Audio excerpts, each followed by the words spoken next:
There is so much talk about women's hormonal health, which is great. But even though it's a bigger part of the conversation, most women are left even more confused about what it means for them and what to do about it, which is not so great. This confusion ends now. An award-winning German nutrition scientist created a powerful herbal formula called Hormone Harmony, which combines 12 powerful adaptogens into one single capsule.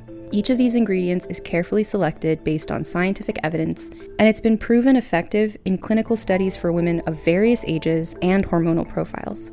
And Happy Mammoth, the company that produces Hormone Harmony, is famous for its zero-compromise policy. No GMOs, artificial fillers or flavors, or any other junk. Only science-backed ingredients in amounts that are clinically proven. The company surveyed over 1,500 women to see how Hormone Harmony helped them, and the results are mind-blowing. 86% of women started losing weight, 77% say it improved their mood, and 100% said they're feeling like themselves again. Hormone Harmony has over 50,000 raving reviews from women all over the world, with 98% of them saying they'd gladly recommend it to their friends and family. For a limited time, you can get 15% off on your entire first order at happymammoth.com. Just use the code HAPPYME, HAPPYME, at checkout. That's code HAPPYME at happymammoth.com for 15% off your entire first order.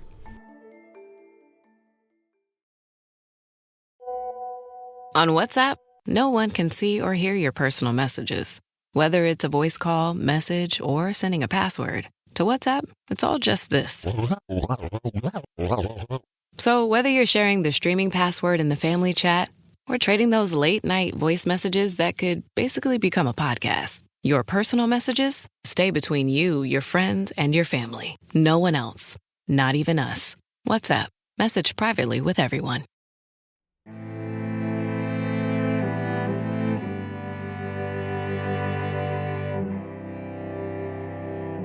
Hello and welcome to Vulgar History, a feminist women's history comedy podcast. My name is Anne Foster, and this season we've been looking at the French Revolution. And up until now, everyone we've looked at in the French Revolution has died in or around 1793, which leaves me to think, did no one survive the French Revolution? Is everyone who lives in France now descended from not French people? This week we're talking about somebody who survived the French Revolution, just as kind of evidence that people did. But she's also from a different background. We've looked at a lot of sort of poor working class people, but what was it like for wealthy people in the French Revolution? And because we're talking about the French Revolution and what happens after, I couldn't do this without Allison Epstein. Welcome, Allison. Thank you. Well, I'm happy to be back. So last time you were on the podcast, you were telling me a story, and this time I'm telling you a story, but this story is going to involve a bunch of people that you know more about than I do. Like Napoleon. Like dudes from history. Like men from history, yeah. I think Danton is here. I'm sure Robespierre is involved. So you can just kind of give everybody explain what's happening exactly. Wonderful. But I look forward to hearing you tell me a story. Yeah. Well, it's nice. Like, we're recording, full disclosure, both episodes in one day. So it's just fun to, like, you tell me a story, now I tell you a story. And the person we're talking about is called Germaine de Staël.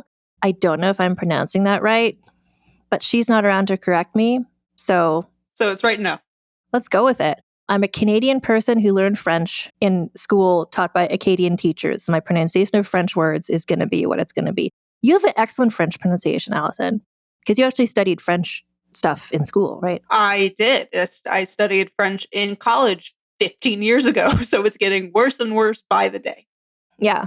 I just wanted to say, I've been talking about a lot of French-named people in this series, and this is why I wanted to explain to people why I pronounce things the way that I do, and it's because I'm Canadian. And it's also because you were very influenced by Jerry Orbach as the Candlestick and Beauty and the Beast.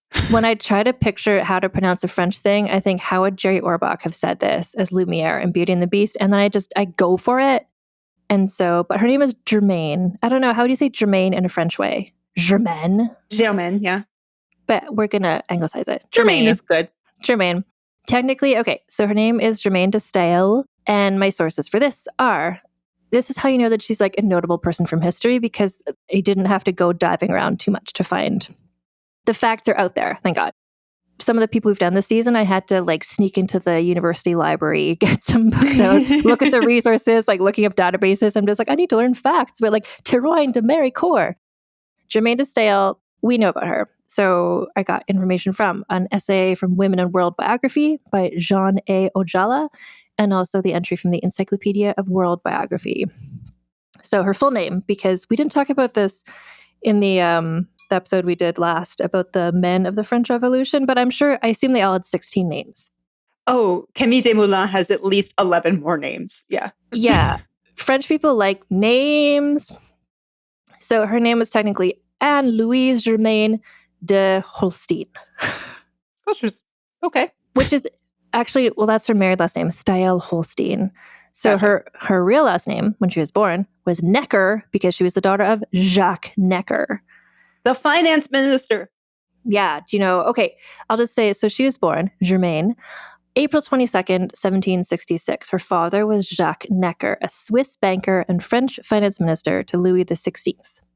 And do you have context about Jacques Necker? I think he's sort of a notorious figure. He is, and I have to tell the listeners that Anne didn't warn me because every time I see his name, I'm like, oh, I don't care about finance, and I turn pages. So I don't know a lot about him, but I know that he was really influential in the early lead up to the revolution.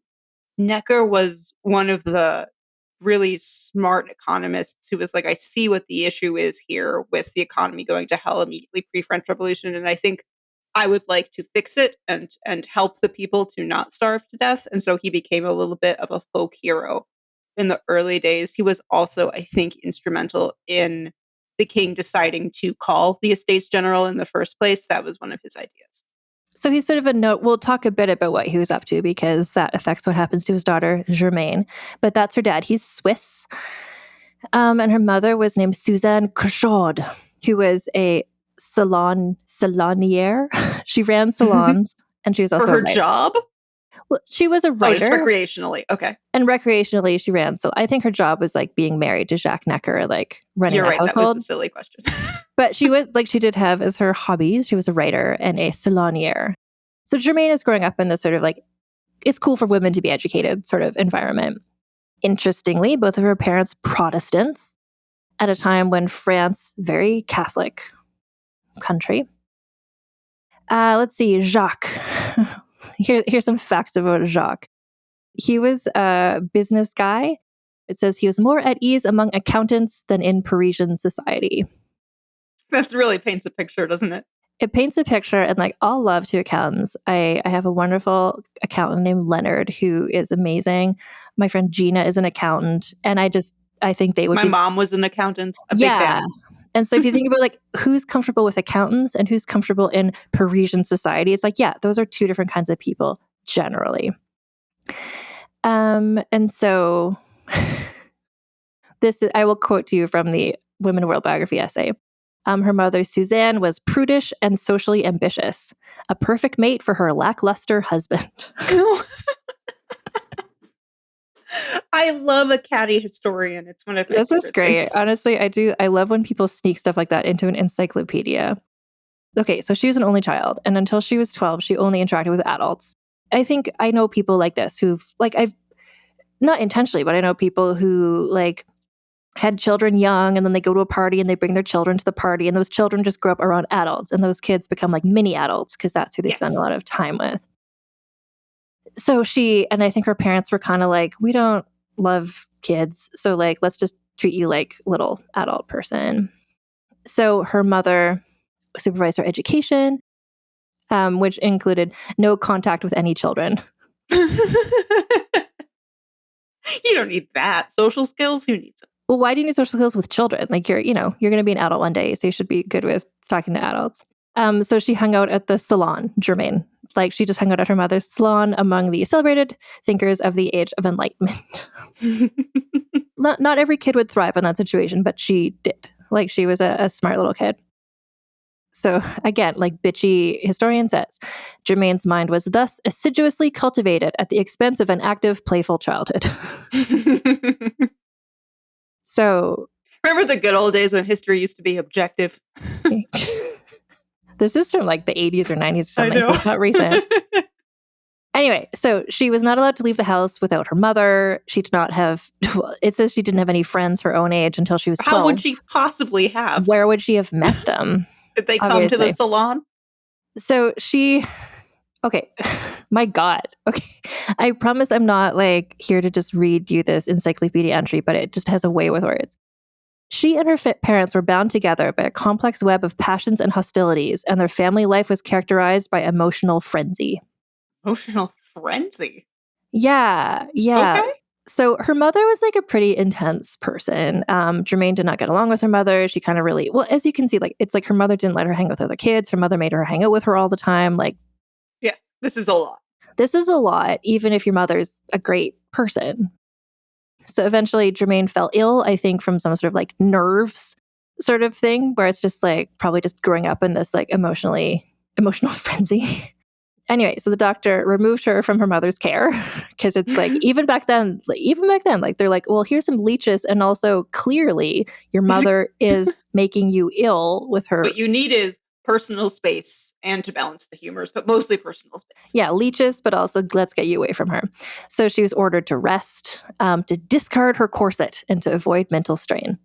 That sounds great. Where can I get that prescription? This is great. This reminds me of Christina of Sweden in that episode where they were like, you need to Lay chill down out, and take baths. take some baths, and just relax. So I think Germaine was probably like, she's being treated like a little adult her whole life, and that would get stressful when you're 12 and aren't an adult and you don't have the emotional regulation of an adult.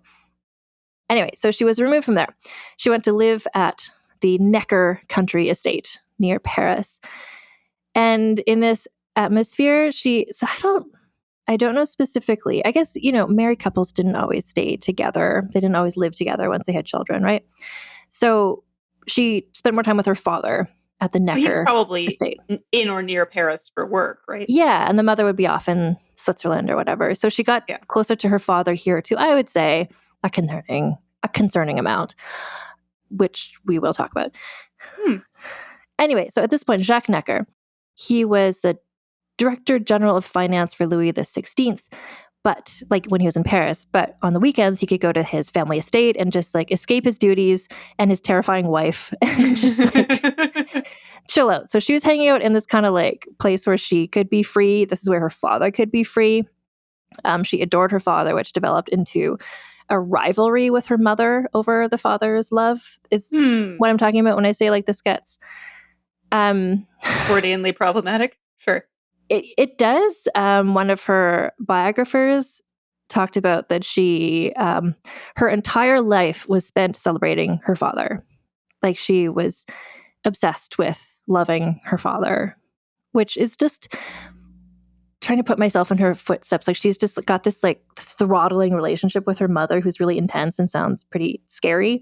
And then the father was like, she could be nice and free with him. So it's just, if these are the only two humans you ever interact with. Right. And I mean, he was incredibly famous at the time. Mm-hmm. Like the fact that I know his name and he was an accountant means he was pretty famous for accountants. So like not unreasonable to feel like my father was a pretty great guy. Now, conversely, Germaine later wrote in her diary, quote, "Of all the men in the world, it is he, her father, whom I would have wished for a lover." Yikes. No, okay.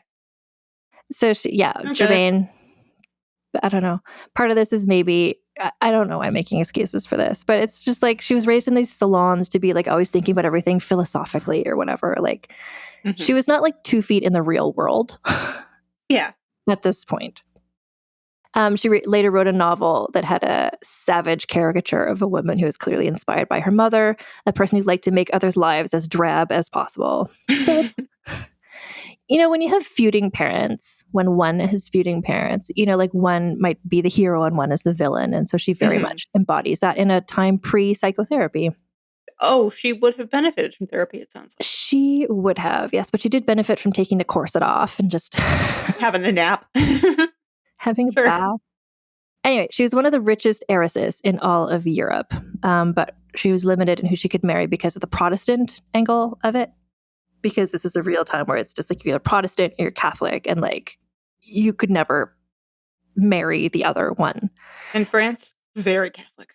France, very Catholic. So no French nobles would fit this religious requirement. Like it had to be somebody of a certain, income, a certain social class, but they had to be Protestant. Probably someone from not Germany, I would think. You would think, yeah. But Germaine was like, okay, but like whoever I marry, insists, like, I have to live in France, even if my husband's not French. And so there was negotiations ensued, and who she wound up marrying. So this person from Sweden, Eric Magnus de Staël von Holstein.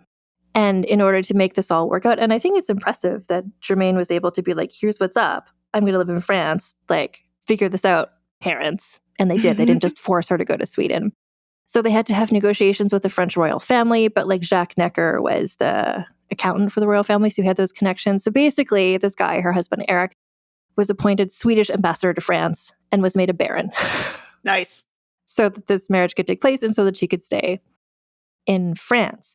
And the marriage contract included a clause saying that Germaine would never have to live in Sweden. Like, no shade to Sweden. It's a place I would like to go, but she did not want to go there. Wasn't it Descartes who had to go visit Christina of Sweden and hated it so much that he was like died there? He died because the castle was like so cold. Christina, she like, probably remembered that. Was like, absolutely not. She's just like, here's what I know about Sweden. People die there.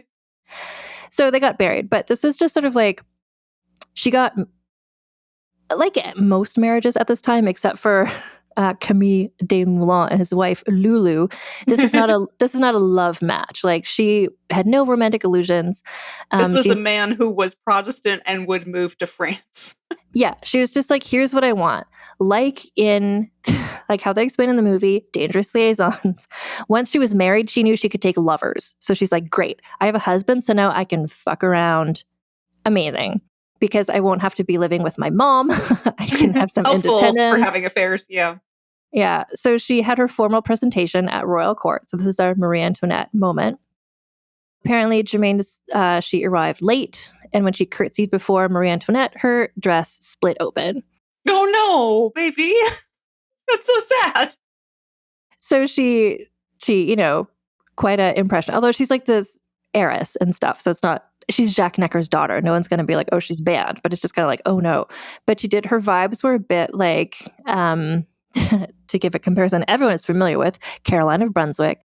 She's just kind of like a messy bitch. Like, she's rich, but she's like not, her like etiquette is not what people would presume. And she was never described as like being a great beauty. So she didn't really have beauty or manners, but it's like she's rich, so she didn't have to. And we see people like that in the celebrity world today. Like, when you see like, oh, this is the most wealthiest heiress of whatever. And you're like, well, she just looks like whatever. That's just a person with a whole lot of money. Yeah. Yeah, it's like you don't have to impress people when you're this rich. And so she didn't. So she was a brilliant conversationalist. She was witty. She was intelligent. But her behavior, even though she was welcomed at Versailles, etc., people just go like, ugh, like she's kind of, there was bitches there, high society in Paris. That's the tagline of Versailles. There's bitches there. So, yeah. Yeah. Yeah. So they would be mean to her, but they couldn't be too mean because she was like so wealthy and stuff. Anyway, so I like when if one looks at portraits of her, it's like, we've talked about this in previous episodes, but you're like, she looks fine. This is what everyone looks to me in portraits, but it's like, oh, she was no great beauty. But like, I don't know how you define it. She looks great. She looks great. I don't know. So in the Swedish embassy in Paris, she established her own salon, a skill that she knew how to do because she like grew up in her mother's salon. And she was, unlike Manon Roland, Germaine was involved in her salon. She would talk to people. She was like because she had been so well educated, she grew up in a salon. She had lots of thoughts and, she could contribute.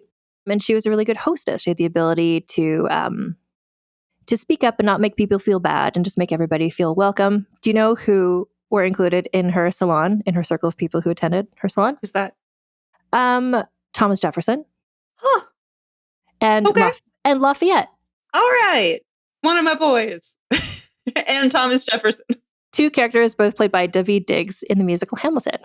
Indeed. I have to ask, did Germaine, did she serve food and wine at her salon, or was this a sugar, water, and I feel like scenario? I think Thomas Jefferson attended, and so did Lafayette. So I think there was wine. I think there was cheese. I think. Excellent. It was not Manon Roland being like, you can only talk about politics, and I will only serve you water. While I sit judgmentally in the corner. This sounds like a much better time. Yeah, this sounds kind of fun. Yeah, no, so she's just having a nice time. Like, she's off the leash. Like, she's free. Like, she had this bananas upbringing, but now she's just like, great, I can like socialize. Well, she's an adult, so I guess I can have friends. she knows how to socialize with adults. That's the one thing she always knew how to do. And she's also focusing on her own writing. Like, remember, her mother had been a writer as well. Jacques Necker, her dad. So he's in Versailles, like she's in Paris. Like they're just both in the same society. And he never allowed her to have a writing desk in his house. I don't know how often she visited. She probably visited his house a lot. She was a lot, from what I've heard. I think so. So he's like, oh, that's nice. You're a writer, but like, don't do that here, honey. Like, that's not cool for a woman, but like, you have your nice little hobby. But she acquired a portable desk, which I love this. Like a little laptop desk. Yeah. Like with a hinged top. And so she carried it with her wherever she went, which is interesting. So if she goes to someone else's house who's like, oh, we don't have a desk for you. She's like, that's cool. Brought my own desk with me. Like, let's go. And so she was a big fan of Rousseau because everybody was. She wrote a book called Letters on the Writings and Character of Jean-Jacques Rousseau. Was her first publication in 1788, and she was recognized as like a really good writer, a writer of distinction, which is cool for like a woman writer. So I think different from Olympe de Gouges or some of the other women we've talked about, because she was this wealthy heiress living in these higher circles. It's like, oh, that's cool, you're a writer, not just like this is freakish and like. Also, like, probably don't piss off her dad, who is in charge of all of the money of France. I'm sure she was getting a lot of distinction. Yeah, exactly. It's kind of like a Nepo baby sort of vibe. Where she's like, baby. A Necker baby. Yeah. So she had a child with her husband, Eric. They named allegedly. the child. Allegedly. True. She had a child called Gustavine. Gustavine. That's an excellent name. Which is a great, so it's like Gustav, but a girl. Mm-hmm. Gustavine. And not Marie, which is great. Thank you, Germaine. Although I will say, Gustavine, like many infants of the time, died in infancy, but was also cared for entirely by household servants because, I mean, Germaine didn't know anything about children, right? She'd never seen one. She had never encountered one. But also she had, like postpartum. Yeah, postpartum, just like depression and loneliness. And she also, part of this manifested, and she just wanted a passionate, beautiful love as described by the romantic writers of the time. She's married to Eric, which is great. And she's like, I'm taking lovers, but like nothing is really emotionally fulfilling me. To fill this void, she had a brief affair with a guy named Talleyrand. Have you heard about him? Yeah, I thought he was a bishop. Yeah. That's going to be exciting if that's the same guy I'm thinking of. It is, because he amazing. I think he also attended her salon. Yeah, Talleyrand, the future revolutionary and foreign minister. Yes, he, I believe, was originally a bishop who came to the Estates General as like part of the clergy and was one of the leaders in like getting the clergy to side with the people, which allowed sort of the revolution to move forward. So like, I don't know a lot about him, but I love that she's finding somebody fun. She found somebody to quote fill the void.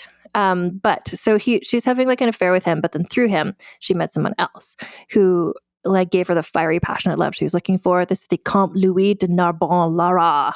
So I think we mostly just call him Narbonne from now on. Okay. His name is Louis, and so he was... his name is Louis, like everybody else. So we're not going to call him that. He was ambitious, and she had all these connections. Her dad was Jack Necker, so she like helped. She helped Narbonne with his like career, because this is like, as we talked about in the if people listen to the Dangerous Liaisons movie review episode, people had affairs. Well, actually, we talked about this in a couple other episodes too. The one you haven't heard this yet, because when we're recording this, it hasn't aired. But I did a whole episode about sex lives of people from this period, and also the Gouverneur Morris. It's just like, you got married and then you had lovers, and that's what like everybody did in the upper classes. So it's just like, this is fine. So the fact that she's like, oh, could you please, promote this guy who's my lover? Yes, I'm married to Eric, the Swedish ambassador. It's not strange. Like, this is the time when the king has 5 royal mistresses and they're all competing visibly for power. So yeah, this is not from the top. This is very public. Yeah. So this is here's just a statement about her overall charisma, Her love affairs were continuous, intense, and simultaneous. So she's involved with Narbonne, but it says she never ended a love affair, and often as many as 5 lovers lived with her. You know what? Good for her.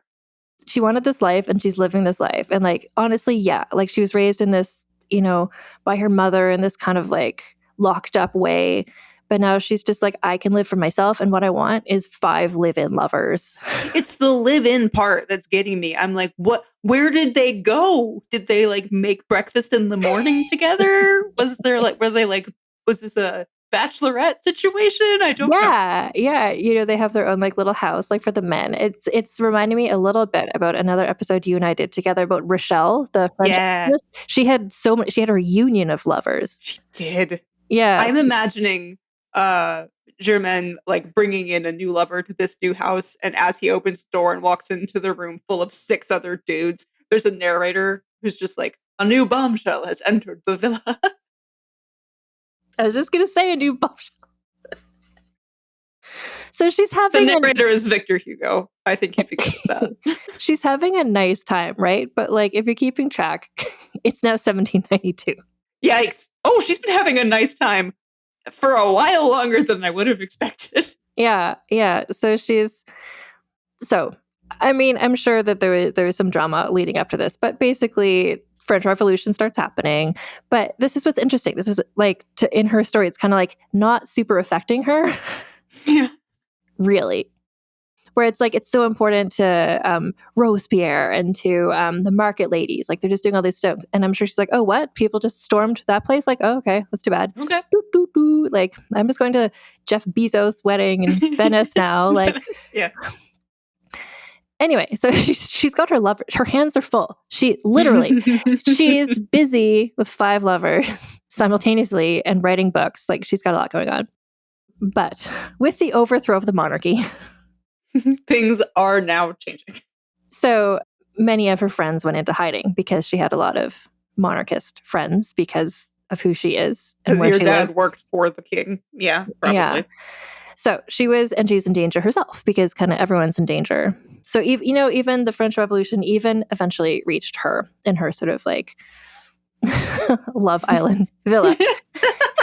Anyway, so she's in danger. So Narbonne is in danger, and so she steps up.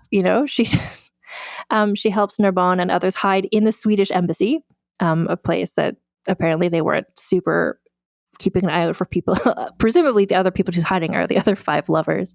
Probably. I guess if you attack them there, you'd be at war with Sweden, and they were already at war with everybody else.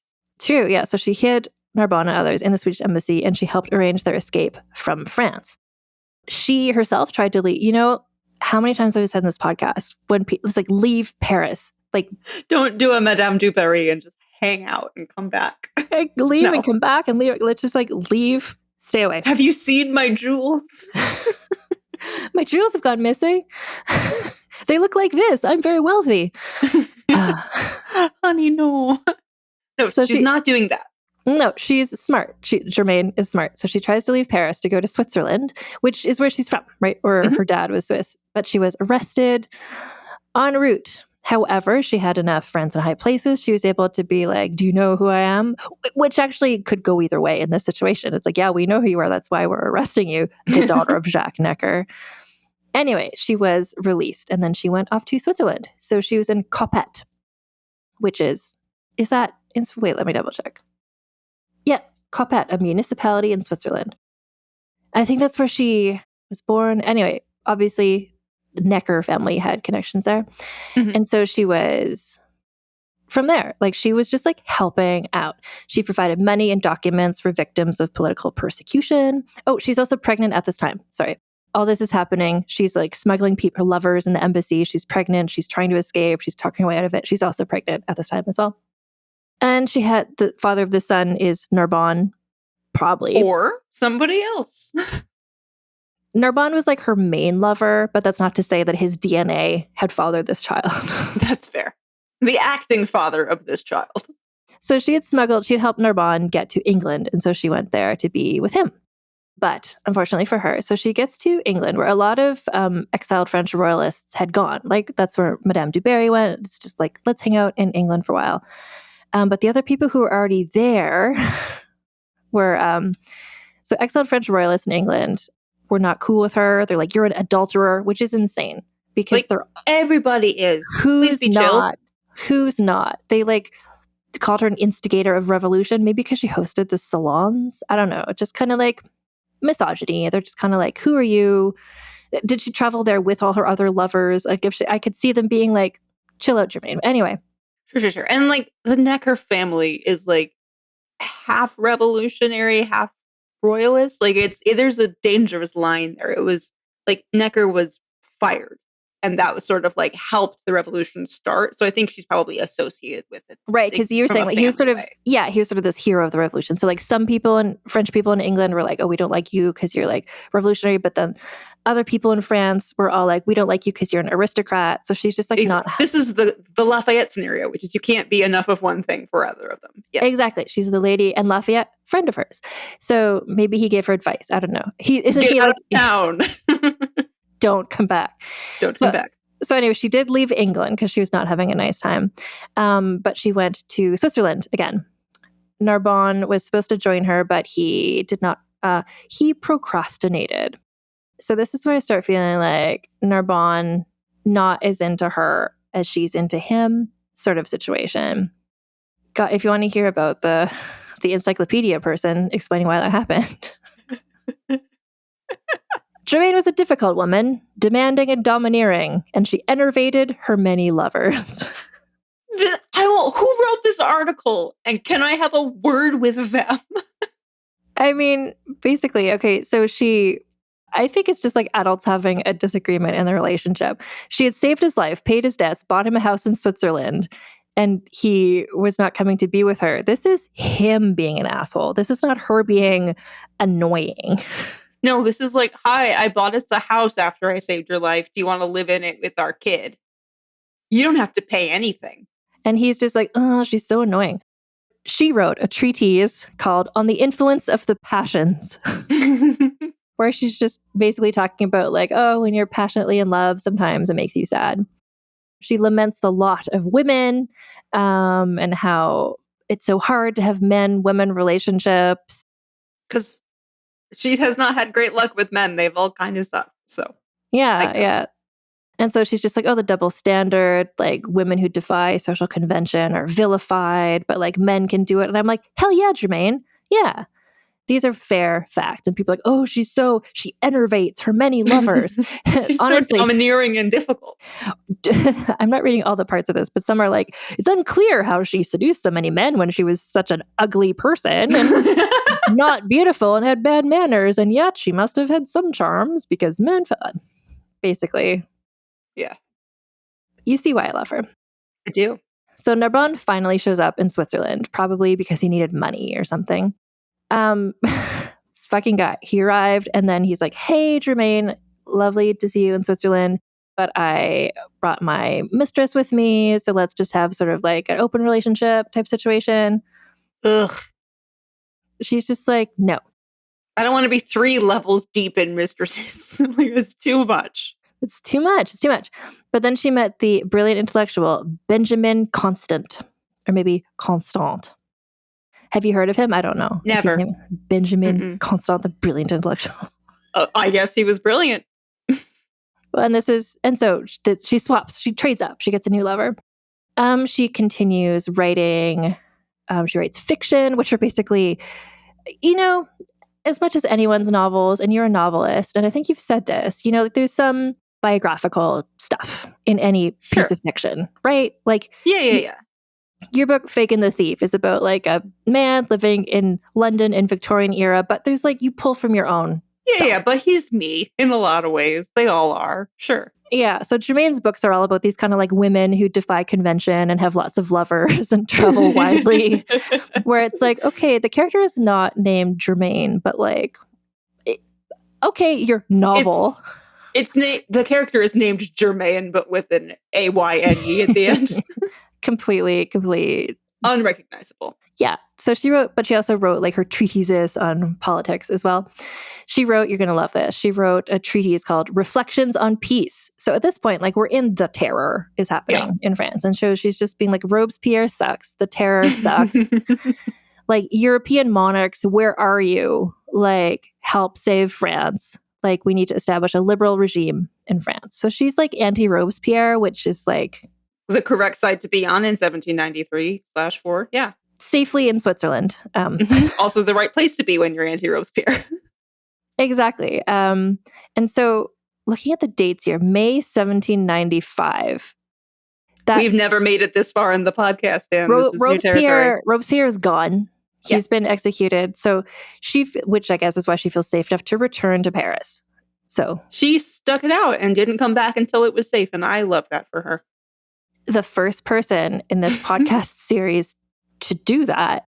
The only way we made it this far is someone said 1792 to 1795, I'm going to be in Switzerland. She's so smart. The only other person who survived it was Lafayette, and that's because he was in jail. He was in prison in Austria for 5 years, yeah. That helps. This is the other way. Like, don't be in France. That's how you're going to survive. So she returns. She reopens her salon. And she's just like, I'm going to resume having influence on events. So the people who are in charge of France at this point are remind me who they are, the ones who got rid of Robespierre. This is the part of French Revolution government where I don't know what's going on because no one knows what's going on. This is the messy bit until Napoleon comes along and no one's really doing anything. So I don't remember what it's called. Well, honestly, she doesn't know either. And she's just like, I'm going to try to have some influence here, but like, what is going on? So let's see. There was an attempted coup by the royalists. One of them was her lover, Benjamin Constant, who was arrested. Germaine personally appealed to a member of the Directory government. The Directory, there we go. Yeah, so that's who's in charge. And she managed to get her lover, Benjamin, released, but she was expelled from France. Well, it was nice while it lasted. Which is better than being executed. So she went back to Capet in Switzerland, and she and Benjamin, like, I feel like this is a good partnership. He's a writer, she's a writer. They're like collaborating on political writings, writing more treatises. Eventually, her husband, remember? Eric? Oh, yeah, Eric. Remember him? Presumably still in Paris being the Swedish ambassador. Can you imagine him being the ambassador throughout all of the terror? And he's just like, I would like to leave, please. This is like Gouverneur Morris, the episode I did a few weeks ago, who like went to Paris during the terror to be like, hey, what's up? I'm your new ambassador. Like, yikes. Why do we need an ambassador as the streets run red with blood? He's like, well, just for bureaucratic things, trade embargoes. Like, what are you doing? Anyway, so her husband eventually persuaded the Directory to allow Germaine to return to France.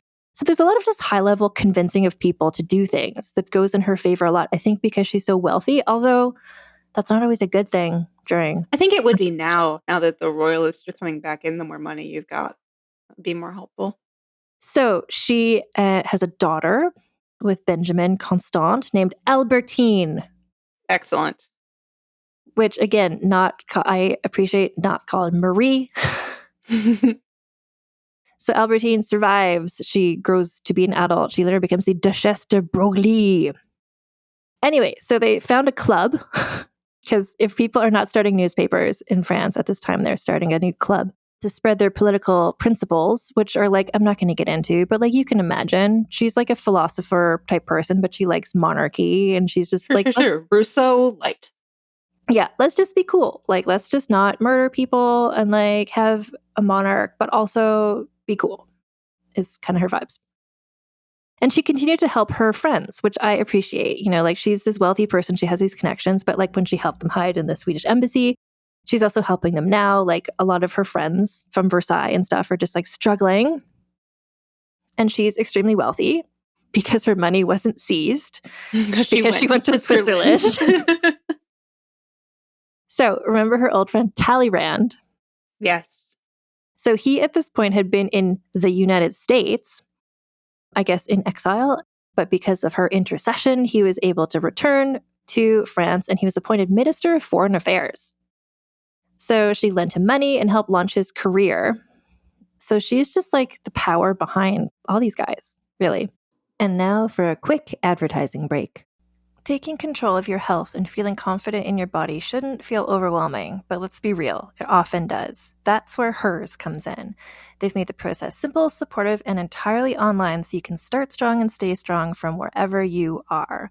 Hers is transforming women's healthcare by providing access to affordable weight loss treatment plans. They connect you with a medical provider who will work with you to determine the best treatment option for you.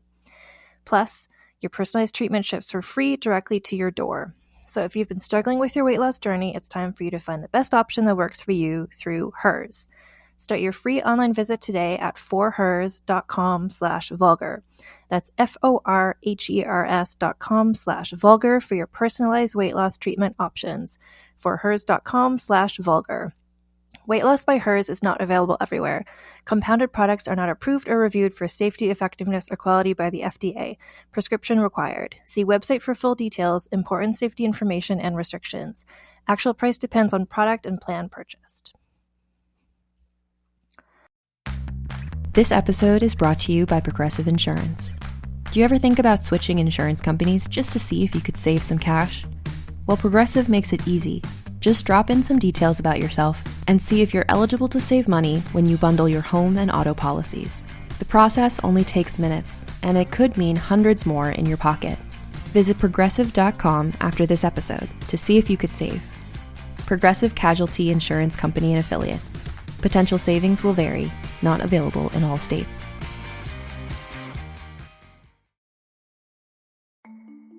It can be overwhelming to manage a business, especially when you're first starting out. Your to-do list just keeps growing every day with new tasks, and that list can easily begin to overrun your life. Finding the right tool not only helps you out, but can simplify problems you haven't even encountered yet. And for millions of businesses, that tool is Shopify. Shopify is the commerce platform behind millions of businesses around the world, and 10% of all e-commerce in the US, from household names like Mattel and Gymshark to brands just getting started.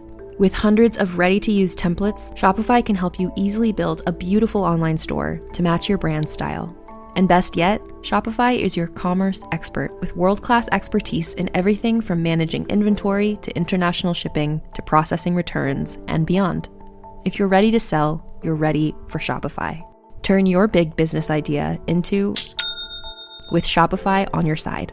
Sign up for your $1 per month trial and start selling today at shopify.com/realm. Go to shopify.com/realm. Shopify.com/realm.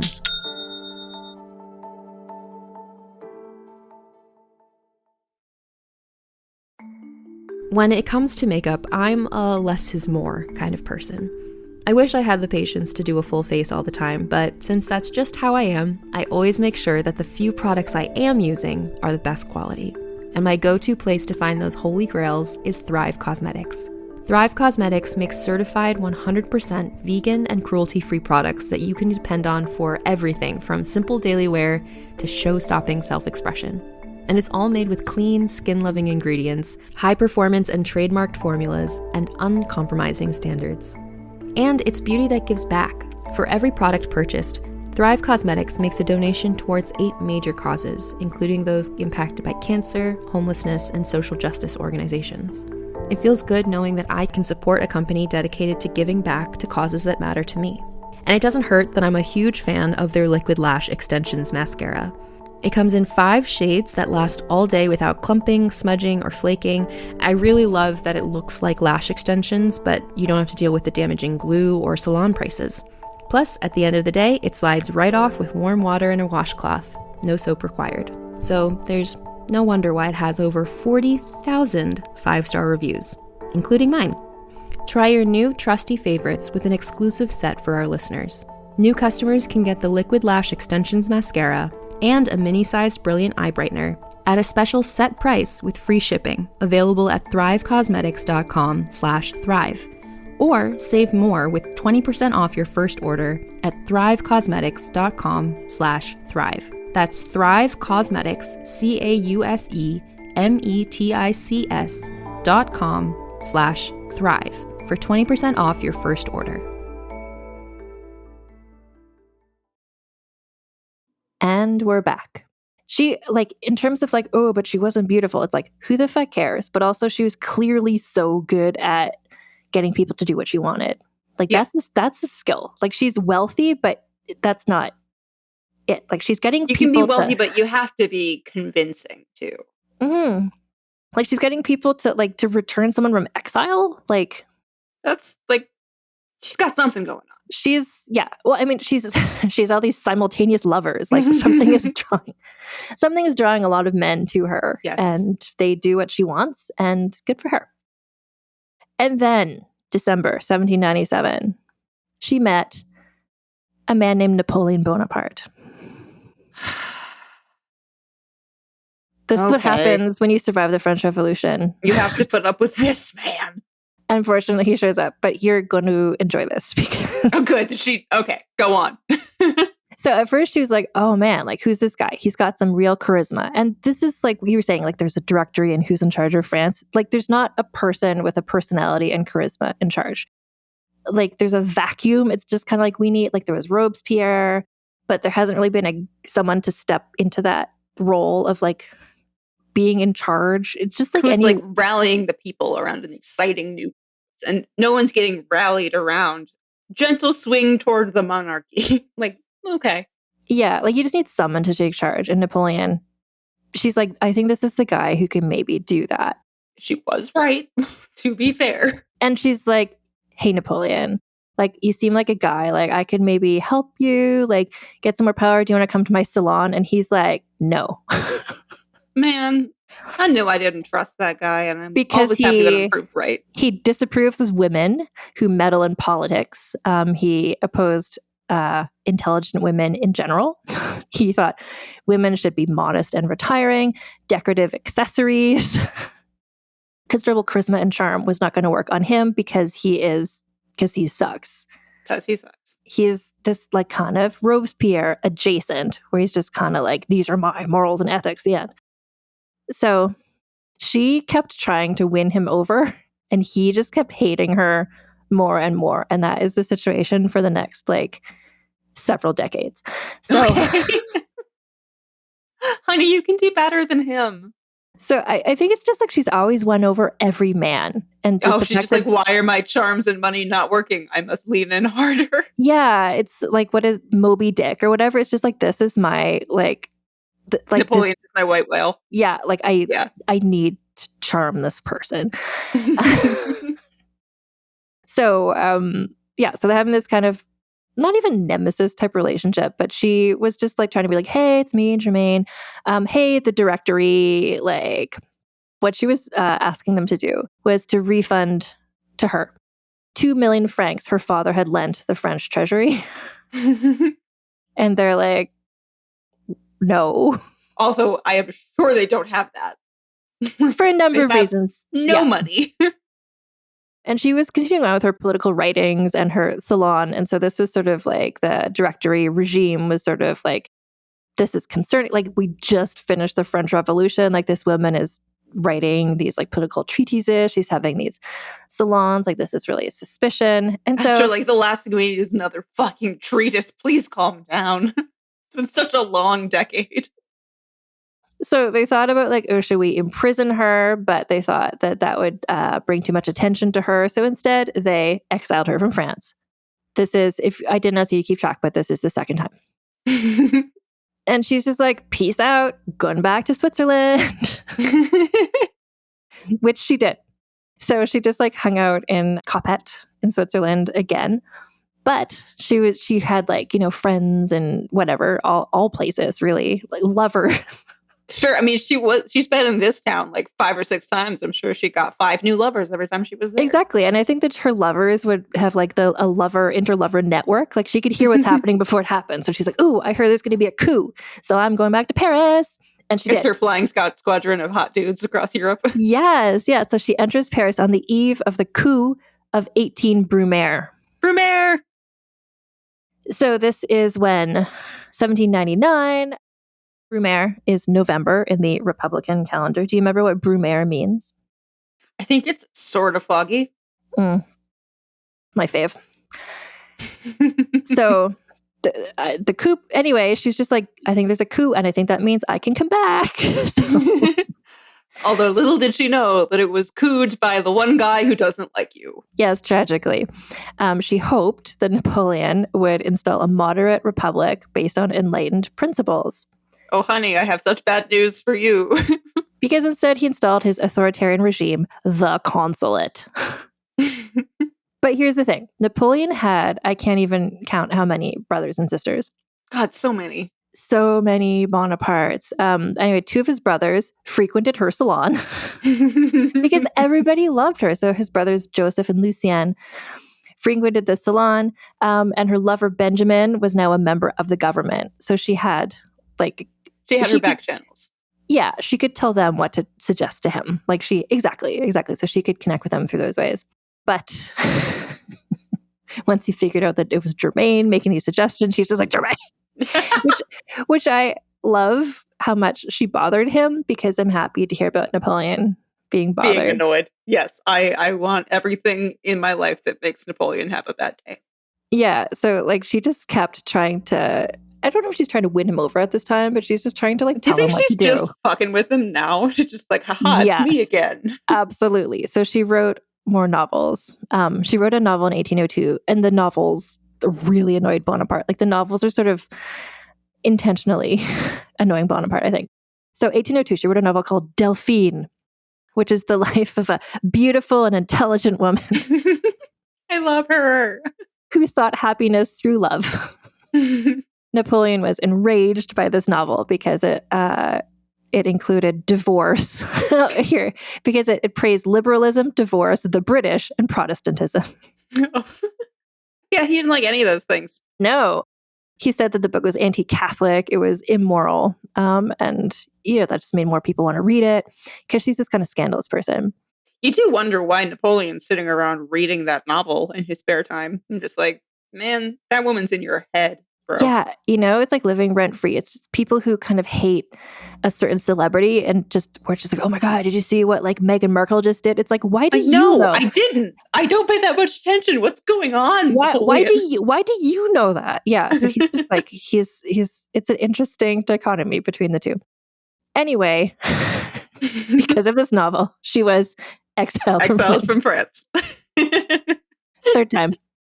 Back to her little village in Switzerland. She did it. This time she's like, let's do some traveling. So she's just kind of traveling around she went to not Germany, because Germany was not Germany. It was all these duchies at this point. She went to not Italy, because that was also duchies at this time, and also Russia.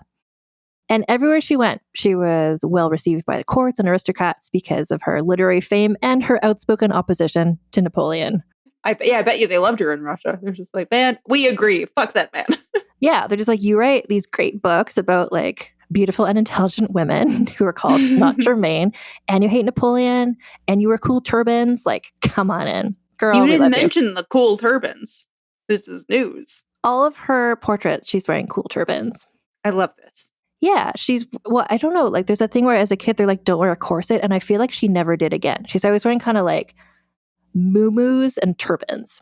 Yes, I love this. Yeah, so she's just doing herself like in a way that only like a wealthy white woman could at this time, but at the same time, lots of wealthy white women not thriving like this. Like she had a special. She started on 3rd base, but man, she did get to home plate. Absolutely. Yeah, repeatedly, simultaneously.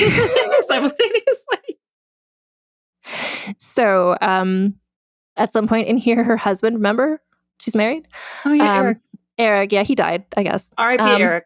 R.I.P. Eric. You know what? He was a real one. Like, he didn't get in her way. No, he let her do her thing, and he was just survived the terror being the Swedish ambassador. You know what? He stayed out of the way, and I respect that. So she's just like, okay, where am I going to live? Because I guess that means like they would have chosen a new Swedish ambassador. So maybe she can't live in the Swedish. She wouldn't have the house, and she was also probably still exiled, wasn't she? She's still exiled from France. So anyway, she's just like, I'm going to go to not Germany, accompanied by her lover Benjamin and 2 of her children. I don't know where the other children came from, but she's just consistently through her. She's accumulating them as she goes. And you know what? And she's keeping them with her, and the children, presumably she lets them hang out with other children. And so they're going to be raised to be like somewhat emotionally better than she ever was. Anyway, so she wanted to go to Germany. Like when I went to Germany last year, she wanted to gather material for a book. She was doing a research trip. She wanted to learn about its people and its culture. So she visited Frankfurt and Weimar. She went to Berlin, where Queen Louise of Prussia feted her. Her husband died. She's traveling around Germany, just researching for her book, but also as every wealthy person did then. It's you travel around and then later you publish a book being my thoughts about the travel I did.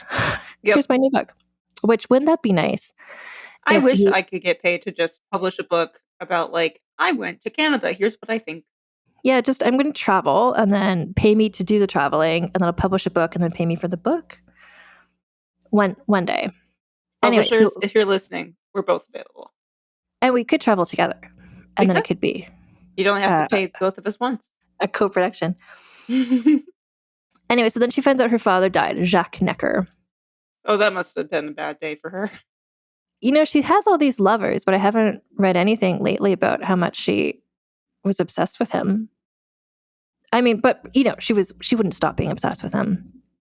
Anyway, so she went to Coppet, to Switzerland, I guess, to mourn her father, but also just check in with her various lovers there as well. So she and Benjamin had a written agreement to get married, but then she was like, no, because if she got married, she would lose her. So she had the title of Baron, because her husband Eric was a baron, so she was Baron. And she didn't want to lose that title. And she was also skeptical about marriage, believing it would cost her independence and identity. Which it probably would have if her Swedish husband hadn't been so chill and hands off. Yeah, true. It kind of reminds me of I recently saw Oprah was talking. It was an old interview, but they're like, why didn't you and Stedman get married? Because she's been with him for decades, and she was just like, well, because he's a traditional sort of man. She knew that if she married him, she would be expected to live in this wife sort of way that she doesn't want. So instead, they just are effectively married, but that paper could change things. And Wasn't for Germaine, I think it was Whoopi Goldberg whose quote was why didn't you ever get married? Well, I don't want somebody in my house. Which I guess is sort of the opposite of what Germaine was doing, because she has 6 live-in lovers. She's I want more people in my house. Yeah, I don't want just one person in my house. I want numerous people in my house. But anyway. Simultaneously. Yeah, her first marriage had gotten her what she wanted, which is just away from her mother. And she could take all these lovers. But then she's but do I want to marry? Not really. Anyway, so she's still forbidden from France. Napoleon, just to keep up, is now Emperor Napoleon. And so she's just screw that guy. So she went to Italy. She went to Milan, Rome, Naples, Venice, and Florence. She did everything. She met the Italian literary and artistic elite. She climbed Mount Vesuvius. She visited Pompeii. I love a girly who's I'm going to Pompeii and you can't stop me.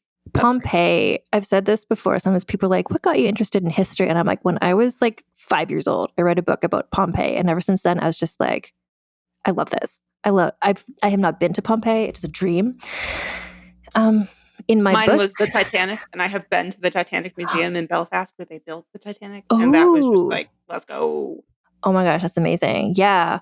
No, Pompeii, I would love to go to. And in my book, Rebel of the Regency, the scandalous saga of Caroline of Brunswick, Britain's uncrowned queen. Available for pre-order now.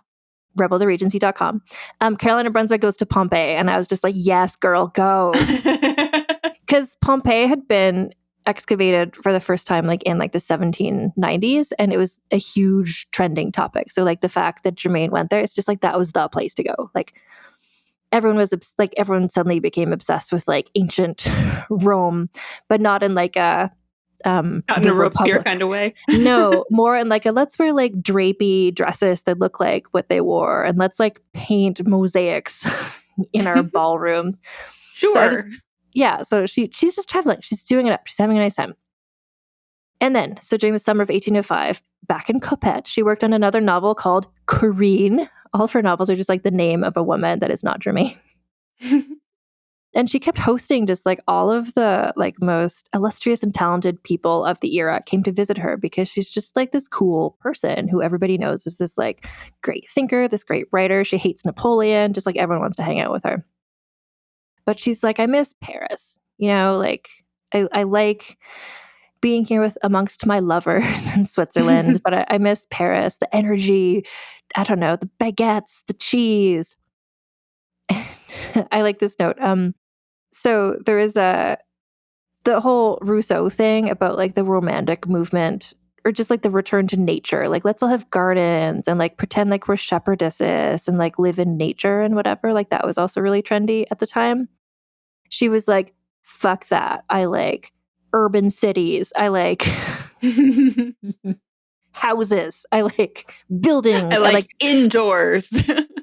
I like hotels. Like, this is, yeah. Anyway, so she was not into that.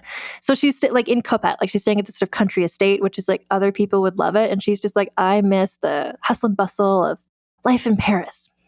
And so she risked venturing to Paris for a few days, which I love for her. Just kind of like, I'm just going to sneak in. If I don't wear a turban, maybe nobody will know me. And Napoleon's like, my Germaine sense is tingling. I know she's in town.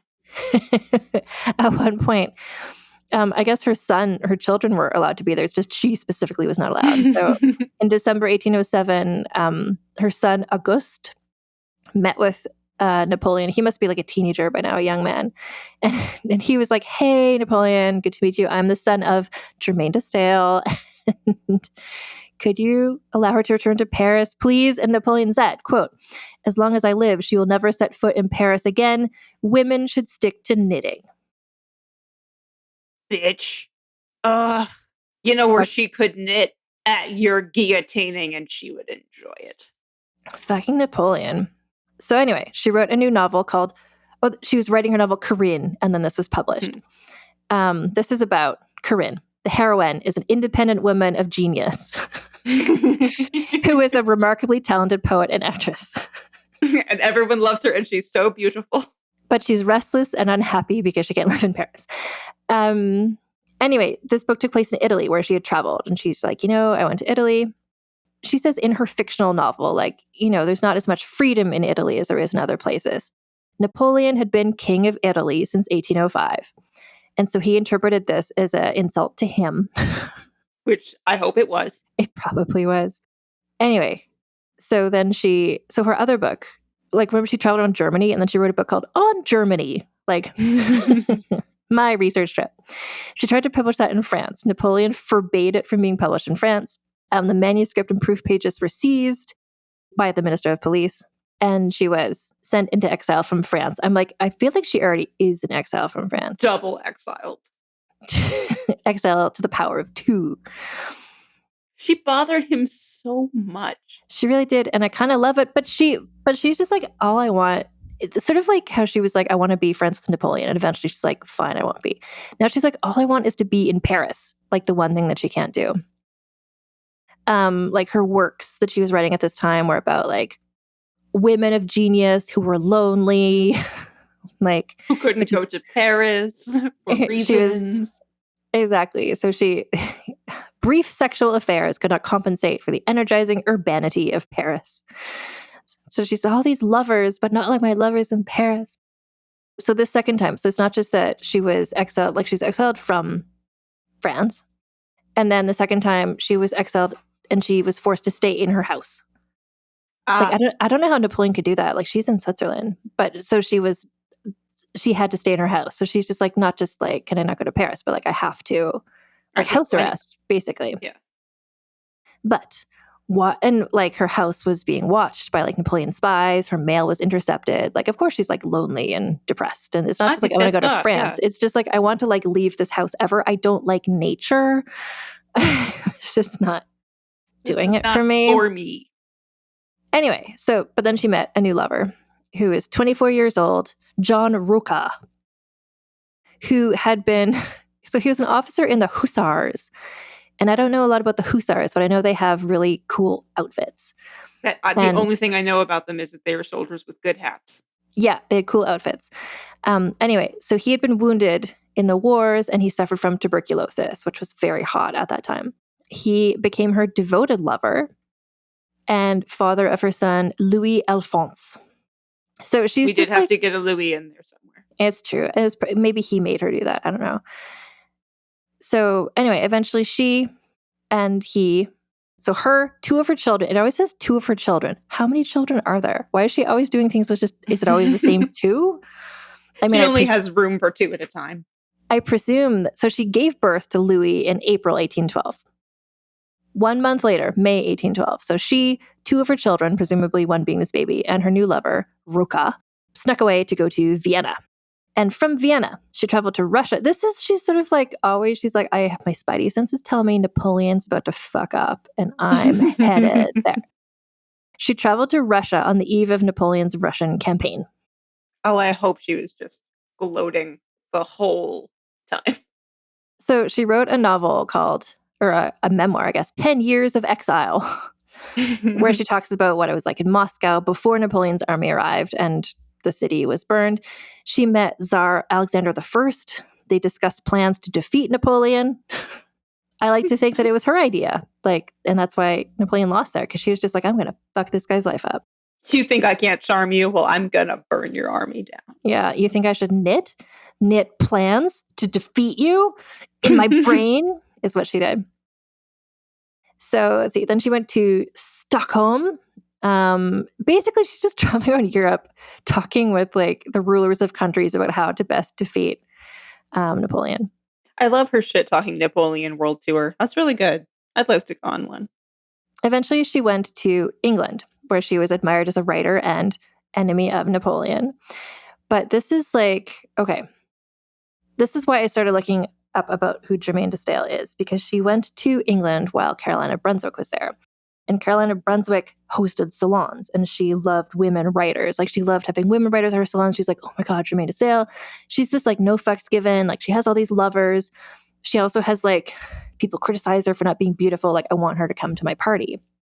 But Caroline of Brunswick's husband, the regent, later George IV, had been doing a decades-long emotionally abusive thing where he just got people to not go to Caroline's party. So Germaine de Staël did not go to Caroline's parties. Oh no, she got prettied. They were there at the same time, and I think they would have gotten along really well, I think. Oh, agreed. Yeah, they both love a good time. They both hate Napoleon. Caroline loved a woman writer, she was writing herself. So this was the part where Germaine de Staël was in England, could have met Caroline of Brunswick, but it got all fucked up by Prinny, which is Caroline's husband's stupid nickname. It's short for Prince. It's so stupid. It's a dumb nickname. Anyway, so she went to England, or the UK. Frankly, England. I don't think she went to Scotland. I don't think or she was Wales. going to Wales, no. I think she was basically in London. Anyway, she's there for 11 months. She met poets, members of parliament, social reformers. She also got permission to publish her works in England, in English, On Germany was published there, even though it wasn't allowed to be published in France. She continued writing. So she began to write a study of the French Revolution based on her own experiences and observations, which she was there. And I think she's very well suited to write this book. So she was talking about how Robespierre and the Terror had betrayed the revolution, in her opinion, because she'd been, having those salons, thinking about it ideologically, but then in practice, what had happened. Anyway, what else? Oh yeah, finally, Napoleon defeated, April 1814. Yay! And Applause. 2 seconds later, what happens? Germaine returns to France. That's my girl. It's finally. Finally, I can slip back in here. And this is when the Bourbon dynasty was reinstated. So they were like, let's just have a king again. Let's try that. The emperor thing was bad. Let's not do that again. Yeah, let's not do for a couple decades. So she was not enthusiastic about the restoration of the monarch, because she had been ideologically agreed with what the French Revolution was about at the beginning. But anyway, March 1815, Napoleon escapes. She's like, no, I just got here. So I should have sent him more than 20 miles away from France. But she's just I know which way the wind is blowing. She's like, let's just go hang out in Switzerland for a bit. It's best if Napoleon and I are not in France at the same time. I'm going to give it 100 days. Let's see what happens. Exactly. So then, like, there's the Battle of Waterloo. Napoleon is defeated again, and she returns to Paris. Hooray! It's like, yeah, it's just sort of like the counterbalance, like the yin and yang. It's just like if Napoleon's in Paris, she's not. Like it's if she's there, he's not. Like it's they can never. Paris is not big enough for these two to be there at the same time. So you remember the thing about she wanted the 2 million francs Yeah. from. So she's trying to get that money again now from the king, who is Louis my God, this is a long Roman numeral. 18th? 5, 6, 7. I Yeah. said Louis the unconvincedly? Okay. Louis the 18th. So she appeals to him, the new king, to be like, hey, so my father, the inventor of toaster strudels, he lent the treasury 2 million francs in 1790. Could I have that back to be a dowry for my daughter, Albertine? And the king was like, yeah, sure. Whatever, I'm king now. I know. He's like, yeah, for sure have 2 million francs, and here you go. And so her daughter Albertine got married, and super secret sexy marriage of Germaine to her young lover Roca in Switzerland. Oh, yeah. Go Germaine. You know, she wasn't sure about marriage, but now she is. She had to get a much younger husband because she's still in control. I think that's it. I think she just didn't want to lose because this guy's just a soldier. Like, I think she would stop being Baron still, but yeah, I don't know. She just was like, I think she could probably call herself whatever she wanted now that Napoleon's not there, and she got 2 million francs. She's cool. She's doing well. So her chateau in Switzerland again became like she can be there on her own terms. So she's happy to be there because she's not trapped there. And so again, like it was the gathering place of distinguished European intellectuals and politicians, including a friend of hers she had met in England, Lord Byron. Oh boy. Trigger warning, Lord Byron. Yeah. He was a good friend to Caroline of Brunswick, interestingly. So, but she was no longer banned from Paris. She could come and go as she pleased. She could go visit and leave. She didn't have to just like rush in and then sneak out. And then run away to Moscow. Yeah, she returned there and she was like, she continued on with like talking with like diplomats and politicians to be like, here's, trying to influence things. But she's like getting older. She's like, I don't want to say she's not out of touch, but just kind of like she's getting tired. Like she's been through a lot, like she's thriving. She's having a nice time, but like she's been constantly pregnant. She's like constantly on the run or in exile. Like it's a lot of emotional stuff to be going through. She also she was addicted to opium, which as everyone was at the time. Whomst wasn't in this era. Who wasn't like a little laudanum to take the edge off the French Revolution. Yeah, so she'd been using opium for help with her insomnia. And then she had a stroke, which left her paralyzed but still able to speak. And she died. So she arrived back in Paris, where she died on Bastille Day, July 14th, 1817, age 51. Everything happens in July. And you just can't be in France in July. Drama happens. I do like Napoleon would hate that she died on Bastille Day in Paris. It's like the final fuck you to Napoleon. Anyway. You know what this country is free from? You little man. I wonder if they couldn't celebrate Bastille Day after the restoration of the monarchy. Like that's not like a happy memory to the monarchy, but it was Bastille Day technically. Right. Anyway, so her writing had a profound impact on literary and political developments in the 19th century. Like, because she was writing nonstop about like philosophical things, but political stuff. Her writing about the French Revolution was really influential because it was like a first-person narrative of what happened. And she also wrote a book called What I Did on My Summer Vacation in Germany, which was a bestseller. Her novel, Corinne, which took place in Italy, helped... like her novel about Italy, her novel about Germany, like it helped people understand other countries, and that kind of helped those countries in some small way towards their like unification movement to talk about like, here's what it's like. Yeah, so she was a very influential writer. She was a very cool person. She wore cool turbans and And She hated she Napoleon. hated Napoleon. And that's where I was like, I need to have Allison join me for this episode because I hope the subtitle for this episode is Napoleon's number one hater. And then it can be up to the listener to decide if that's her or if it's me. Absolutely. So, because this is a regular Vulgar History episode, a biography of a woman, we get to give her some scores. It's been a Yay. minute since I've had an episode like this. So the first category, and these are all on a score of 1 to 10. The first one is scandaliciousness. How scandalous was she for considering the time and place she lived in? And I feel this will be a high number. I think so too. I think the revolving door of live-in lovers has to get her a lot of points in that. It was like, that was a lot even for France in the 1790s. When they were like, this woman, you have so many lovers that the country of England is freaking out. Like, that's pretty good. Yeah. So she had babies with various lovers, and just the scandaliciousness of being so frequently exiled from the country of France. When you've been exiled and you're already in exile, then you are double exiled on top of it. That's pretty, there's a scandal in there for sure. Yeah. And I think too, for depending who you talk to, but like to Robespierre or to Napoleon, the fact that she was a woman inserting herself so consistently in politics and meddling, like, I think was pretty scandalous for a woman at the time. Mm-hmm. The only counterpoint I will say is that she was able to kind of, no matter who was in charge for most of it, she was like, hi, I can be exactly what you need me to be for long enough to get you to do what I need you to do. That's true. She was scandalous, but she was a didn't really get in manipulator, her way.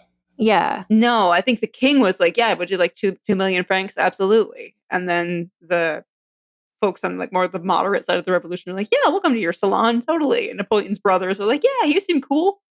So it really depends, I guess, on who you ask, because she was able to, the charm offensive worked sometimes. Yeah. I would say, what about something like 7? Because it's like, there's quite a bit of scandal, but I think that's fair. Really get, it's not like, oh, she's so scandalous and then she couldn't achieve her goals. Like she worked her way around them. But I think one of the reasons why the scandal, why people still accepted her, like people still came to her parties, is because of that charm. Like she had this scandal, but then she kind of offset it herself with her just like bananas personal charisma, social skills, which she learned growing up in a salon, I guess. I don't know. With no friends other than salon. Oh my gosh. Salon attendees. Her inner child just needs something. She's somebody who is just like, you need to, I don't know, like go to Toys R Us and just like get the toy you always wanted as a child and just like live that for yourself. Her scheminess, I think this is also very high. I think her schemes are quite high. Yes. I think once you go on a multi-country, I'm going to thwart Napoleon's empire hater tour, that's quite high for schemes. And I also think we have to give her points for leaving France at the right time. We have to give her points for that. She knew what was happening, yeah. So I think there's like the high level schemes of like, hey, Tsar of Russia, here's how you can defeat Napoleon. And then there's lower level schemes. It's just kind of like, oh, I'm going to like make my lover get like a job promotion. And then there's... She was also just head on a swivel. She's like, I'm not going to get caught. Absolutely not. No, she was like, and the fact that she never did, she's just like, oh, I'm going to be... like, and her scheminess was so attuned that she could tell when it was time for a scheme. She's like, the wind's changing. I think Napoleon's going to leave Paris, so I'll go back. I'm under house arrest. However, I get the vibe that Napoleon's distracted, so I'm going to escape to Vienna, and it'll be fine. Well, and even think about earlier in the story where her scheminess, she was hiding her lovers and other people in the Swedish embassy. She was helping scheme to like get money to her friends. I'm happy with a 10. Like a full 10. I am too. I think that's where she's the highest. I can't think of any scheme. And they were good schemes. They all worked out. They all worked. That's the thing. Her significance, and this is tricky. Well, we'll see, because I have read that she was very influential in the development of Romanticism in literature in France. But like, I don't know about that. And you've done a lot of reading about the French Revolution and haven't really come across her. So how significant is she? Unclear. Yeah. I think she's significant to Napoleon, but was very significant. And I do think there's something to be said for that. She did ruin a very important man's day several times. Several times. And her writing was influential. It's just not something that I know about, not something you know about, but like to people who know But about she was known in her day, though, right? Like Yeah. people would recognize her as the famous heiress with the schemes. Yeah, like when she went to England, I just know from my research for my book, Rebel of the Regency, go to rebeloftheregency.com to pre-order. When she came to England, Caroline of Brunswick was losing her mind. She was so excited. She's like, oh my God, this extremely famous person is coming. I can't wait to meet her. Like she was very, very famous at the time. And I wonder how much more famous she would be now. I'm leading into the sexism bonus territory. Yeah. Like, would we have known her more? Yeah, because I'm sure there's lots of men who wrote similar books at the time that have been studied consistently since then, and maybe her books weren't as much because, you know, like we joke where it's like, oh, it's a book about this like beautiful glamorous woman who like everyone's being mean to her for no reason. It's like how many men's books are like that too? Like all of them, all of the novels. That's David Copperfield. Exactly. No, you're right. So what about like a 5 for significant? I was going to say 6. Let's go 5.5. 5.5. Yeah, because it's certainly there. She is somebody of the people I've talked about in my French Revolution season so far. When you look her up just in any podcast app, other podcasts have talked about her. Most of the other people... that she lived long enough. True. But most of the other people I talked about this season, I was like, oh, I'll just listen to another podcast about them so I can learn how to pronounce their names. Oh, no one's ever done a podcast about them? Oh, I'm the first one? Great. So she's at least that well known. Yeah, and then the sexism bonus. How much more would she have accomplished, or would she be known now if she were not a woman living under the weight of the patriarchy? And the way I'm thinking about it is I don't know that she would have accomplished more. I think she accomplished the things that she wanted to do, but I think she would have had less headache and hassle with them. Like, for one thing, Napoleon would have been fine with her if they had been a dude, I would assume. And then if she didn't have to spend all the time in exile, maybe she wouldn't have developed the insomnia and the health problems that led to her drug addiction, that led to her death. Yeah, like if she was a man traveling and doing these same things, like she would have probably had less hassle in life. And also we would probably know her name better. But at the same time, she did find a way to kind of make the charm offensive her number one weapon in getting what she wanted. Like she built a very specific kind of life that was not, I would say, a result of sexism. It was more turning sexism into, great, now this works for me. Yeah, like she got married and then that gave her the independence to do what she wanted. But that was lucky for her. Her husband was cool with that. Like she would get a really high sexism score if she had a husband who didn't let her do stuff or like... Right. If Eric wasn't like, yeah, you go get your lovers and let him stay at the embassy, it's fine. Yeah, so I don't know. What I used to say in like the first season of the podcast was like everyone gets 5 because of just like the patriarchy. But I feel like for her, so that's what I'm sort of thinking, just like a 5. I think a 5 is fair because I do think the sexism of Napoleon has to be points. I see the face of Anne doing math in her head. It's hard because there's a 0.5. I can't do a 0.5 in my head. But I do think this is going to get her out of the Allison Epstein cul-de-sac. 27.5 is her score. That is higher than my usual scores. Let me double check my categories here. Yeah, because usually when you're on this podcast, we get like a 23. We get a 23. Let me see where that puts her. 27.5. Yeah, no, that's just one. The highest score in the Allison Epstein dirtbag cul-de-sac is a 24. And she's the next category up, which is like most people. It's in a category called and it's notable. It's because her schemes were good. And I almost never have somebody whose schemes were good. So. No, exactly. And she had non-stop schemes. She lived a long life, long enough to have so many schemes. And they all worked. Yes. Yeah. No, so I'm just seeing like who's she next to who you might know. There's a lot of people have scores around. Caroline of Brunswick has a 26, for instance. Rochelle has a 26. Like, I think those are her contemporaries. She'd get along with both of them. Peg Plunkett, 26. Like, I think this is ladies having a nice time corner. This is like, what is it called? The like dream blunt rotation area. This is just like, this is a nice place to be. Claire Claremont, 29.5. Yeah. So Yes. these people are all great. Thank you so much, Allison. It's been a while since we've done an episode like this where I tell you a story, but I always enjoy them.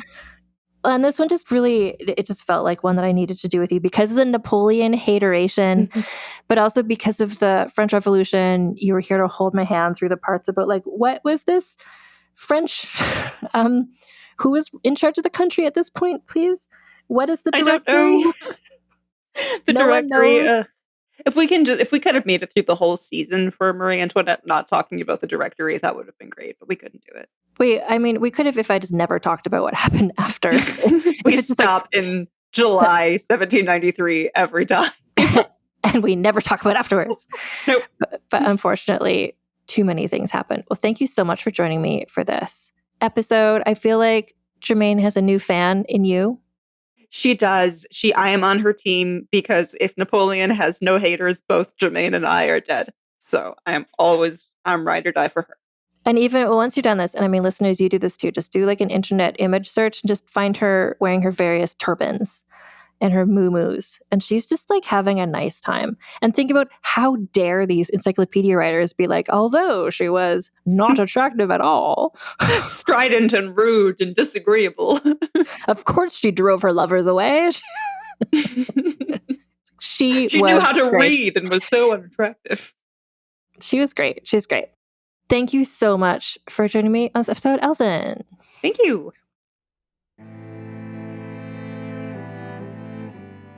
Just a few reminders, because I forgot to mention in last week's episode, also with special guest Allison Epstein, that Allison is, of course, an author of 3 books, most recently Fagin the Thief, which is a reimagining of the story of Oliver Twist through the more interesting character. I don't think that's arguable. I think Oliver Twist is not a very interesting character, and I think Jacob Fagin is a very interesting character, and that is what Fagin the Thief is about. You can learn about Allison and their books at AllisonEpstein.com, and Allison is also the author of a wildly funny and extremely fun Substack called Dirtbags Through the Ages, where they talk about just Dirtbags Through the Ages, just historical weirdos, grifters, con artists, spiritualists. It's such a good time. I feel like it's a sibling to the Vulgar History podcast in many ways, and you can follow that at rapscallison.substack.com, which is like rascallion. Is that the word? I always see Allison's thing is rapscallison, rapscallion with an extra letter. I'll put a link to it in the show notes. Or just go to AllisonEpstein.com/newsletter and you'll find information about that as well. And of course, I have a reminder to give you about the upcoming Vulgar History live in-person event, which is coming up startlingly soon. It's going to be coming up, in fact, on Sunday, July 20th. We're meeting up the Tits Out Brigade Toronto branch. We're going to be having an in-person meetup in Toronto. And to learn where we're going to be meeting, it will be an outdoor location. So dogs and children in strollers also welcome. If you want to know where we're meeting and you want to know what time of day we're meeting, just go to vulgarhistory.com/meetup and leave your email address, and I will give you all the information. You're welcome to come. Because we're meeting outside, there's no like capacity. So like bring your friends, again, dogs, if they're cute, like that's a nice thing to do. Anyway, that's coming up soon again, and you can RSVP at vulgarhistory.com/meetup. And also I wrote a book. Guess who's in the book? Germaine de Staël is in the book. Sort of, because my book is called Rebel of the Regency, the Scandalous Saga of Caroline of Brunswick, Britain's Queen Without a Crown. And it is the story of Caroline of Brunswick, who was the Britain's Queen Without a Crown. Frankly, she was an iconic, like amazing, interesting person, a real character, an eccentric, one might say a dirtbag, who lived in the end of the 18th century, early 19th century. And I love my book I wrote because it's really funny and also good and also smart. And anyway, at one point, Caroline of Brunswick really liked hosting parties, and she liked having writers at her parties. And when Germaine de Staël came to England, Caroline of Brunswick wanted her to come to her party. I think we mentioned this in the podcast, but that Caroline of Brunswick's husband, George, the Prince of Wales, just peer pressured Germaine de Staël to not go to the party, which is terrible because I think Germaine and Caroline would have had a lot in common. Anyway, You can learn about that meeting that didn't happen and other things in my upcoming book, Rebel of the Regency. So you can order it in Canada and in the United States, wherever you get your books from, your local independent store, or from any online retailer. Just look up Rebel of the Regency by Anne Foster. And if and when you do pre-order the book, because it's a pre-order at this point, the book doesn't actually exist in a corporeal state as of yet, but it will soon. It's coming out in February 2026. But if you pre-order it now, which is where you just pay for it now from a bookstore, it'll first of all show up for you maybe in the mail at your house, or maybe at the bookstore where you can run in and pick it up right on the day that it's published. But also by pre-ordering it, as an incentive to do so, I'm giving out little treats. So if you share your receipt from having pre-ordered my book, Rebel of the Regency by Anne Foster, if you share the receipt with me, then you can get 1 year free membership to my Substack, and as well as 1 year free membership to my Patreon, and also an extremely cute digital paper doll that you can put as your phone wallpaper or print it out and literally use it as a paper doll of Carolina Brunswick. Anyway, you can submit your receipt, and you can also find the links of how to buy the book at rebeloftheregency.com. And if you are planning to read the book, please add it to wherever you track your books. If that's Goodreads, if that's Storygraph, all these metrics are just really helpful to help show my publisher that I'm a person that they should publish more books by me, because people are so enthusiastic about this book. So I'd really appreciate it. Next week, special treat for you. Not only am I having an in-person meetup on Sunday in Toronto, but also there's going to be 2 episodes next week. And that's because we're talking about a person from the Roman Empire times. That's because so many people in the French Revolution were like, let's be like the Roman Empire. And I was like, what was it the Roman Empire even like? So first we're going to talk about what the Roman Empire is like. That's coming up on Wednesday. Then on Friday of next week, we're going to talk about a person who lived in the Roman Empire. It's a person who also is a character on the 1976 miniseries I, Claudius, which, if you know the lore of this podcast, I was wildly obsessed with a few months ago. So anyway, that's a treat for you. In-person meeting on Sunday in Toronto, episode on Wednesday, episode on Friday. And until then, my friends, keep your pants on and your tits off. Vulgar History is researched, scripted, and hosted by Anne Foster. That's me. Editor is Christina Lumagi. Theme music is by the Severin Duo. Transcripts of this podcast are available at vulgarhistory.com by Aveline Malik. You can get early, ad-free episodes of Vulgar History by becoming a paid member of our Patreon for as low as $1 a month at patreon.com/AnneFosterWriter. Vulgar History merchandise is available at vulgarhistory.com/store for Americans, and for everyone else at vulgarhistory.redbubble.com. Follow us on social media at Vulgar History Pod, and get in touch with me via email at vulgarhistorypod@gmail.com. Paradise is back It's finally here! in a new location, Costa Rica. There will be adventure, drama, and romance, All gas, no brakes, that's my vibe. Ready to find some love.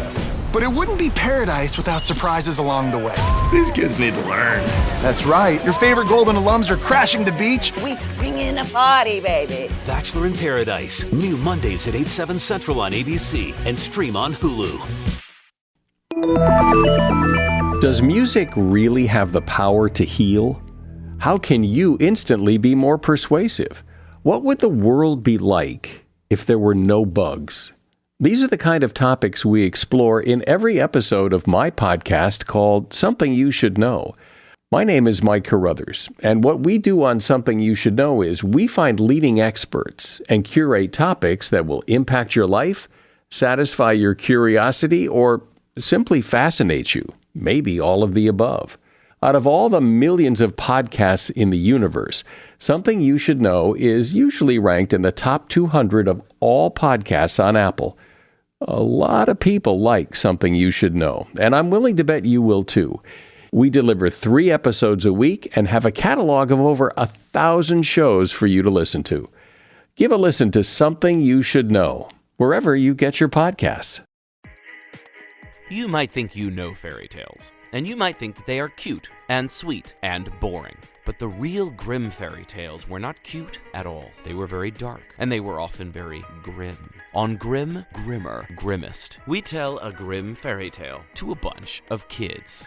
perfect for car rides or screen-free entertainment. Grim, Grimmer, Grimmest activates kids' imaginations and instigates fun conversation. Because fairy tales speak to all of us at a very deep, primal level, and they raise interesting topics and questions that are worth chewing over together as a family. Every episode is rated Grim, Grimmer, or Grimmest, so you, your kids, your whole family can choose what is the right level of grim for you. Though, if you're listening with Grandma, she's just gonna go for Grimmest. Trust me on this one. Tune in to Grim, Grimmer, Grimmest, and our new season, available now.